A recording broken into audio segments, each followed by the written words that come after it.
Hello, Taurus, Sun, Moon, Rising, and Venus signs. Kamusta kayo? Sana po'y nasa mabuti kayong kalagayan. Welcome back po sa Star Tarot. Kung bago kayo dito, welcome din kayo. Thank you sa inyong support. I truly appreciate it. God bless you all. Taurus, pauna mensahe ninyo, pride. Ayan, so dito naman sa pride, maybe meron kayong accomplishment, meron kayong achievements sa ngayon. That's why you're taking pride of what you have done, kung ano yung narating ninyo sa ngayon, ano yung na-accomplish ninyo. Okay? You're proud of yourself. Indulgence, ayan. So, Taurus, maaaring meron din kayong, tawag dito, social gathering na attendan. Maaaring meron kayong pagkikita-kita ng inyong mga kaibigan, catching up with friends, catching up with siguro mga kapamilya ninyo, no, na matagal na ninyo hindi nakikita. Maaring meron kayong pagkikita-kita ngayon, no? Maybe there is a intimate party for you, maaring ganon. We have memory. Baka ang iba sa inyo sa ngayon, nagbubuklat-buklat kayo ng album ninyo, kung meron pang album, ano? Yung physical na album, or baka sa cellphone ninyo, yung mga photos ninyo with your loved ones, no? Yung mga remarkable experiences ninyo in the past, no? Maaaring yan ang binabalik-balikan ninyo sa ngayon. What else? We have loneliness. Siguro kaya kayo nagbubuklat-buklat ng mga pictures ninyo, mga videos ninyo with your loved ones, kasi siguro nami-miss ninyo sila, no? Maaaring wala na sila, no? Or baka nasa malayo sila, yung ganon, and you are alone. You are lonely at the same time. Maaaring ganon ang ganap ninyo, no? Maybe ina-isolate ninyo ang inyong sarili sa ngayon din, no? Because maybe ayaw nyo ng kausap, ayaw ninyo ng, alam mo, gusto nyo mapag-isa. May mga times talaga na gano'n, na we need solitude. We need to put ourselves into stillness, at maaring yun ang sitwasyon ng iba sa inyo sa ngayon. Kung nakikita ninyo yung card, ano, parang hospital setting siya. This is the bed, tapos meron dextrose, merong machine. So maybe yung iba sa inyo siguro nasa hospital sa ngayon, or siguro may sakit ang iba sa inyo, kaya alagaan ninyo ang inyong sarili. Okay? Wag ninyong hayaan na magkasakit kayo as much as possible. Kung mayroon ng pananakit ng inyong katawan, or kung ano pa man ang discomfort na nararamdaman ninyo, agapan ninyo agad, ano, na magamot yan para hindi na mauwi sa pagpapa-hospital.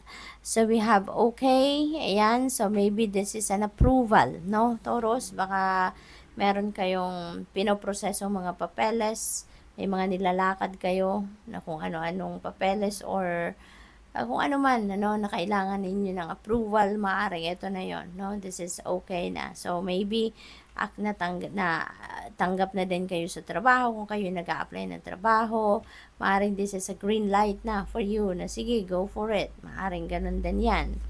What else? We have adventure. So, mag-adventure si Taurus. May travel siguro.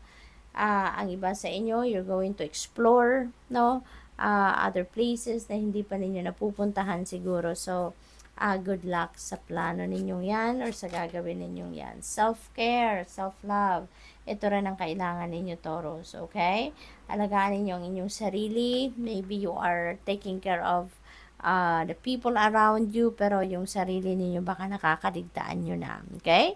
So, mahalaga na while you are taking care of other people, alagaan nyo din ang sarili ninyo at the same time, para malakas din ang inyong katawan, maganda rin ang inyong pakiramdam. 'Di ba? Kasi paano kayo mag-aalaga ng mga tao sa paligid ninyo kung kayo nga, 'di ba? Kailangan niyo din ng pag-aalaga sa ngayon. So, habang maganda ang inyong pakiramdam, i-maintain ninyo yan, alagaan ninyo ang inyong sarili, show love and care sa inyong sarili, concern, no? Para lagi kayong on top of your health. At what else? We have imagination. And siguro nagpaplano kayo sa ngayon, no? Maybe ini-imagine nyo na sa ngayon kung ano yung mga gusto ninyong puntahan na, kasi may adventure kayo. So siguro iniisip ninyo ngayon kung saan kaya ako pupunta, saan kaya ako mamamasyal, 'di ba? So maybe you are trying to imagine kung ano yung mga lugar na gusto mong puntahan, ano yung gusto mong ma-experience sa ngayon sa iyong pagta-travel, maaring gano'n ang sitwasyon dyan. What else? We have overload. Ayan. So, maybe, ang iba sa inyo, nako, kailangan nyo talaga na alagaan ang inyong sarili, Taurus, kasi sobra-sobra siguro yung trabahong ginagawa ninyo. Eto na, tignan ninyo ang hitsura ni Kuya, no? Parang ang dami-daming papeles na kailangan niyang i-go through, kailangan niyang basahin, kailangan niyang gawin or whatever. At ano na siya, no? Overwhelmed na siya sa task na binibigay sa kanya. Kaya kailangan nyo talaga minsan na magpahinga din. Bigyan ninyo yung sarili ninyo ng panahon para magpahinga. Okay? Hindi na rin kayo magiging productive, no? Kung antok na kayo, kung pagod na kayo, kung may sakit kayo, 'di ba? So kailangan talaga ang priority ay ang inyong katawan. No, alagaan ninyo ang inyong katawan. Get enough sleep, get a quality sleep, kumain ng maayos. Kung merong mga sakit-sakit na nararamdaman, ipagamot nyo agad or gamutin nyo agad para you are always on top of your health. And with that, makakaasa kayo na you will be on top of your game kasi maganda ang inyong pakiramdam, malakas ang inyong katawan, no? And in this case, kailangan nyo na step back muna. Humingi ka ng tulong, no? Humingi ka ng tulong kung kinakailangan. Kung hindi nyo na to kaya, 'di ba? Humingi kayo ng support sa mga kasamahan ninyo or kung kanino man, okay? We have evidence. Ayan. So, siguro ang trabaho ninyo, medyo challenging din, ano? Maaaring investigador kayo or maaaring meron kayong ipinaglalaban dito.